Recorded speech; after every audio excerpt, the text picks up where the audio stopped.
Jerry Martin Disneykas. Matagi mi skunnigon donje. Makwa totem maskigi inini pawaganini. Hi, my name is Jerry Martin. I wanted to participate in this video about prostate cancer because I was a nurse for many years and I was upset to read in a health report from Health Canada that says prostate cancer is the #1 cancer of Aboriginal men in Ontario and is now second to lung cancer for Aboriginal men in Canada. I have lost friends to prostate cancer and I know other men who have prostate cancer.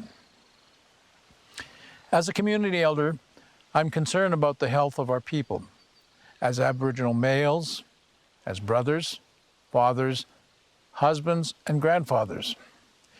We can no longer hide from prostate cancer. We have to know about prostate cancer, and we have to talk about it. And most important, we have to get checked out for early diagnosis. To begin, let's hear what Ojibwe elder Frida McDonald has to say to us. Bonjour, Anin. Pidasigan ang disnikas. Skogaga gagin the ship penikas. Wabi ko ni kondisik kenemi go. Kiwete no. Makondo dem. Semangi mini go chiwichi wean owe masinatewen. We are sitchikatek. In a kege shiwichi ak nichinishina bengi nendam. Segen dagot tamkin on the ming, manicho shiwa pineta wea. Ngiken dan wene. Nisingi bakam shkagon, iwe inapinewen. Ngagoy angom stagos, he songe ga gansagean. Shemak chuap mint mashkikiwinene, madapineta wea. Ininiwak mementage. Mi in kegaishe gigi net nguizes. Ninu in piga monenda man, mani Josh kino jet.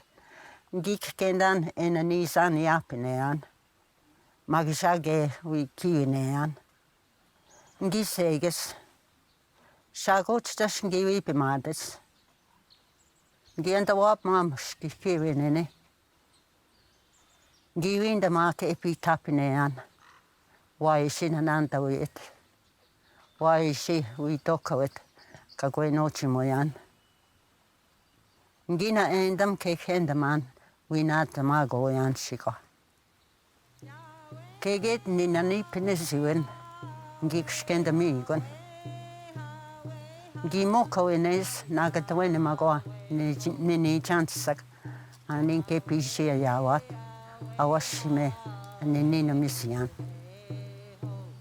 Gin shiwana dendam, give sita wendam. We ingeg ongi panata endam. A pitas kapagetene moyan. Manito, unin chinki, kieto ndako siwen. Ngik kendan e vinochi moyan. We nanish tipinawe, manito kibinigonan. The Manta Sivan. Anamiat. Kego bagiji cake. Ango amendamok. Kegi nawa. Isawene migoa. Manito. Wene gana wendisak. Me, mikoch.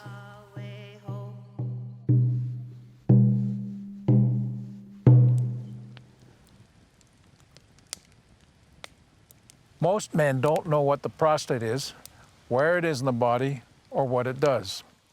Your prostate gland sits underneath the bladder. It is about the size of a plum, and when it's healthy, it is smooth. The prostate surrounds the urethra, which is the tube that passes out the pee from the bladder. It is a gland that makes the fluid that transports sperm during sex. Because the prostate is also close to the rectum, a doctor can feel the gland with a finger to check if it's still smooth and healthy. This is called a digital rectal exam. This test is uncomfortable, but it is one way the doctor can check if there are any problems with the prostate. So what is prostate cancer? Prostate cancer happens like other cancers when the cell in the prostate multiply and grow out of control. This causes the prostate to swell and causes problems, especially in peeing, because the prostate is near the bladder and because the pee canal goes through it. Other things can cause the prostate to swell. It's not always cancer. It's up to your doctor to find out by further testing what's happening with your prostate. These are the things you need to look out for. If you need to pee often or have an urgency to pee, if you have difficulty in starting and stopping peeing, if you have burning or pain during peeing, or if you have trouble having an erection or a painful ejaculation. It is important to know prostate cancer has no symptoms in its early stages, which is why finding it early is very important. They say 95% of prostate cancers can be cured if caught early. We don't want you to be part of the other 5%. Who is at risk? Every Aboriginal male over the age of 40, and your risk will increase with age. This is important. If any man in your family has had prostate cancer, your risk of getting prostate cancer increases by 5 to 10 times. What do you need to do? If you have some of the symptoms, like troubles peeing as we talked about, see your doctor right away. But don't wait for symptoms, especially if you're at high risk and have prostate cancer in your family. You should start having your prostate checked at the age of 40, but get checked even before if you're at high risk. I mentioned the digital rectal exam as one test, but having a PSA test is one of the best options we have for screening right now. The PSA blood test can detect if something unusual is happening within the prostate.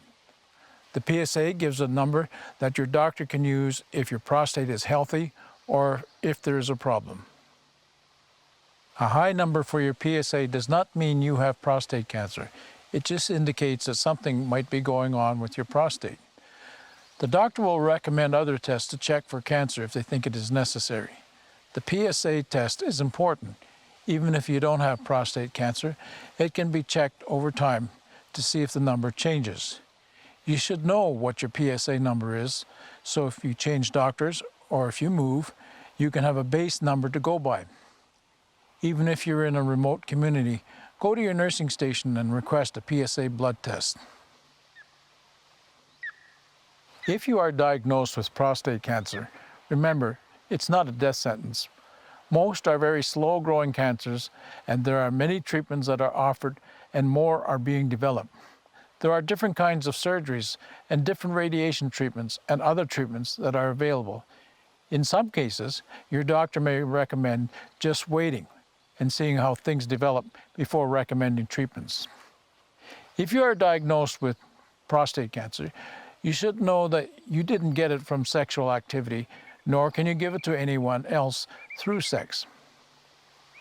They don't really know for sure what causes prostate cancer. Remember, you are not alone. You can get support from family members and friends in the community, from your healthcare providers and your elders. Also talk to other men who have had prostate cancer about their experience, or get in touch with a prostate cancer support group. We need to help each other. As we said at the beginning, prostate cancer is a main cancer for Aboriginal men, and we need to talk about it. Most of all, we need to get checked, and the earlier the better. It can start by you seeing your healthcare provider and getting a PSA blood test. A number of years ago, we lost a much-loved elder and community leader, Richard Lyons, to prostate cancer. Richard had many honors given to him, including the Order of Canada and an honorary doctorate from Lakehead University. Richard's family and his good friend Mark Salt, who later found out he too had prostate cancer, want to pay respect to Richard's memory and tell you about their journey with prostate cancer. 59 years. We pretty near made 60, but It's a few months short of 60. It's too short of a time. Well, I ran into Richard a few times, just hello, shake the hand, I would say 30 some years ago.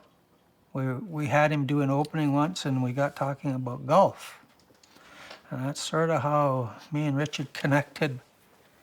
We would get Margie mad because when I would phone and see if he wanted to go golfing, and he would usually hand the phone to Margie, and she'd get mad. I said, "Can Dickie come out and play?" So, but it was all in fun. Like it was always a great time. So, You know, it's hard to know where to begin to describe my dad and his life, because there were so many dimensions that he was involved in. He was a very good father, very good provider for us, and we always looked up to him. And most of all, he was like a friend to us too, eh? Not just being a father figure. He was like a friend. We could talk to him about anything. Really happy person, always joking around, and very active with his grandchildren, and he was always up to something. Like he was always active in the community.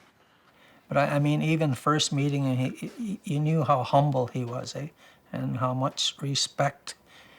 Not so much he demanded it, but just that people gave him that respect. Just from his, I don't know if it was his aura or what, but That was his life work, was to bring back that culture and bring back that pride, especially to young people. And around here, there was nobody was doing that. There was no dancing, no singing. We were brought up in that way, like with the drumming and the singing, and that was, something I just took for granted. And my mom was involved with that too. I remember when he first took up dancing, she made his first outfit, and we still have pictures of it that she did. She did the beadwork and all the made. She still sews even to this day. She still makes stuff that she can make the cultural stuff like moccasins and stuff like that. I used to make your outfit. I made Kathy's outfit and Brian's outfit. Brian had a fancy dance outfit.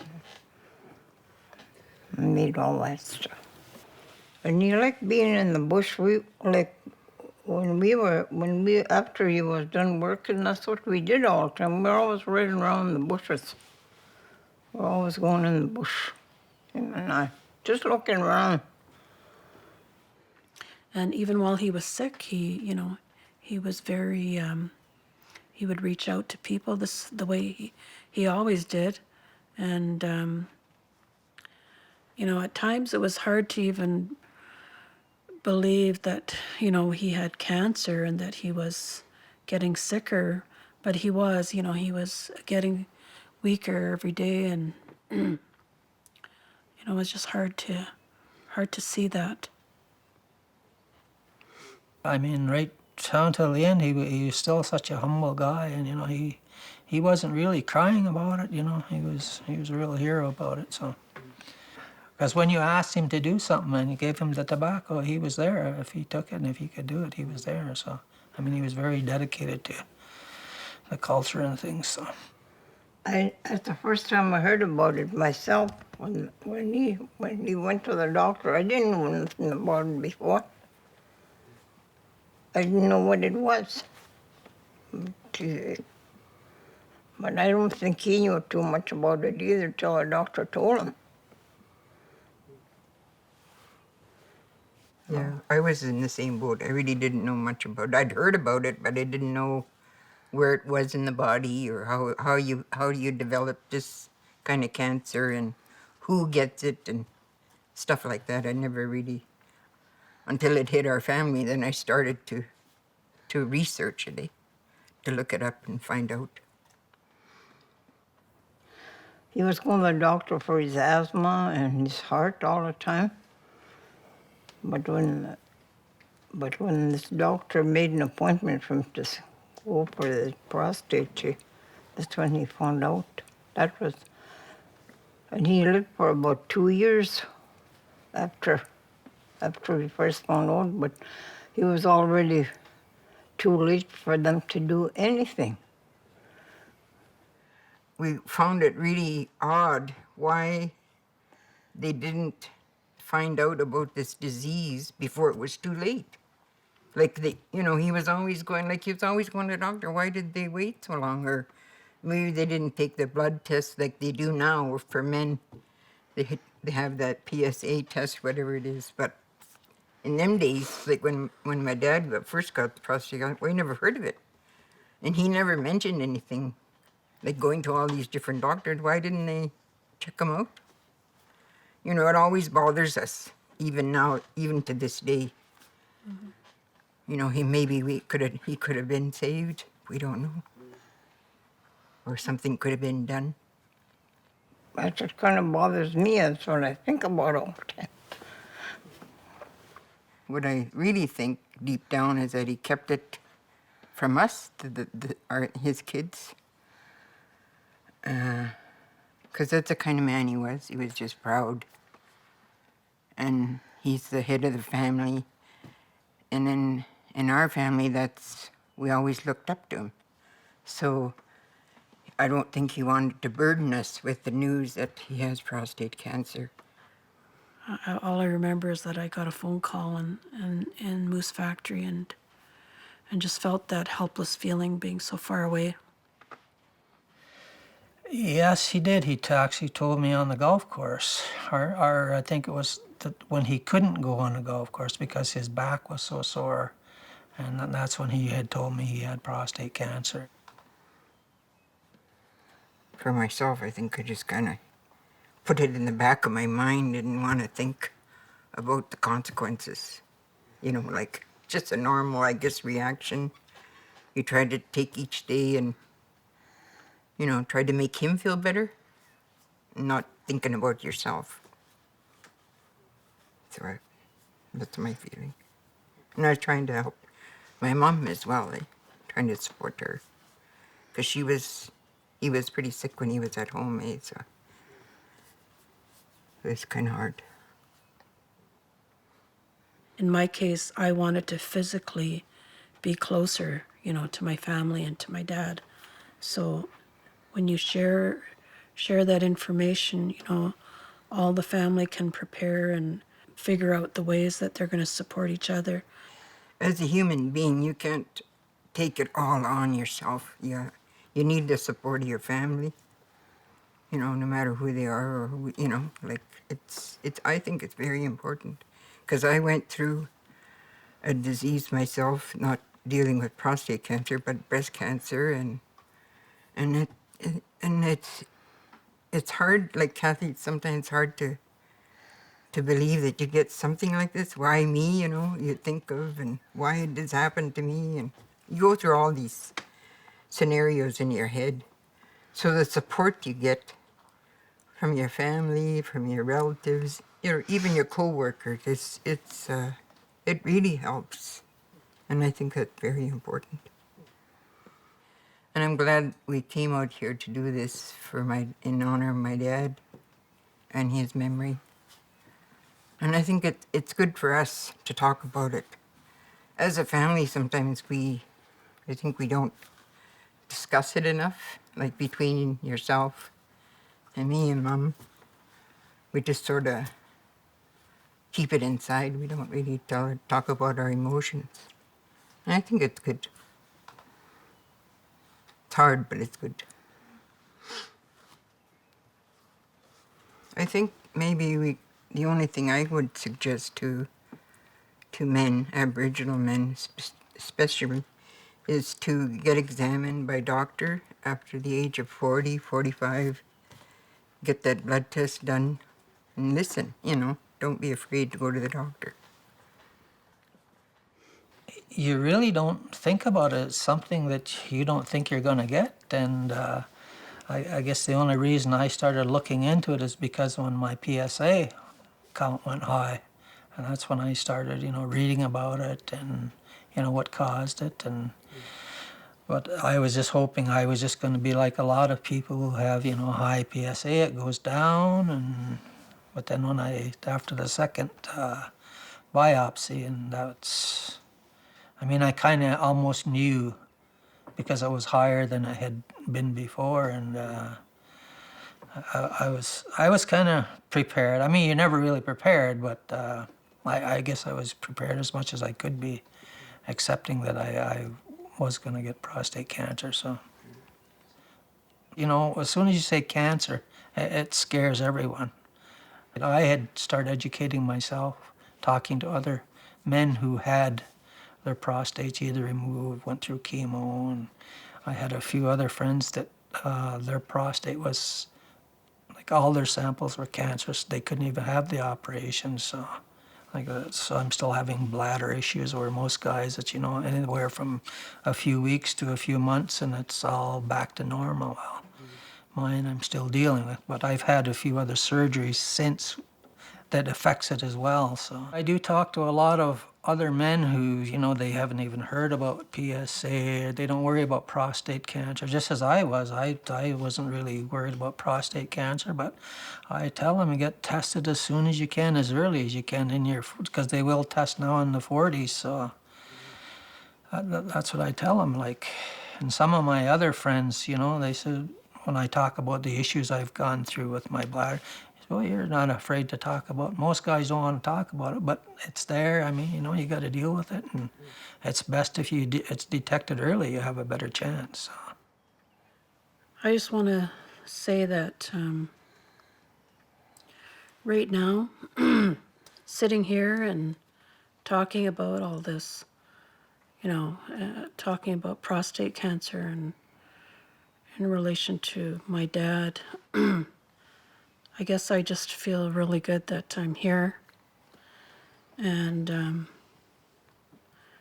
what I think about is hopefully all the lives that we are saving just by talking today. And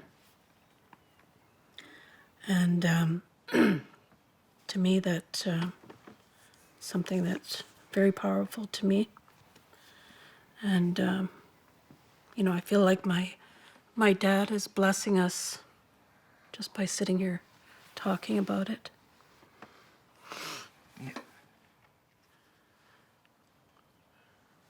We sure miss him anyway.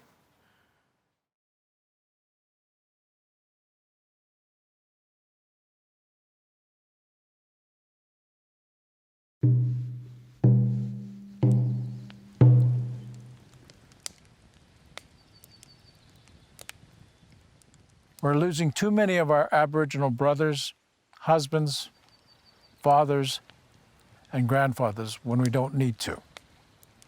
So get checked. Miigwech.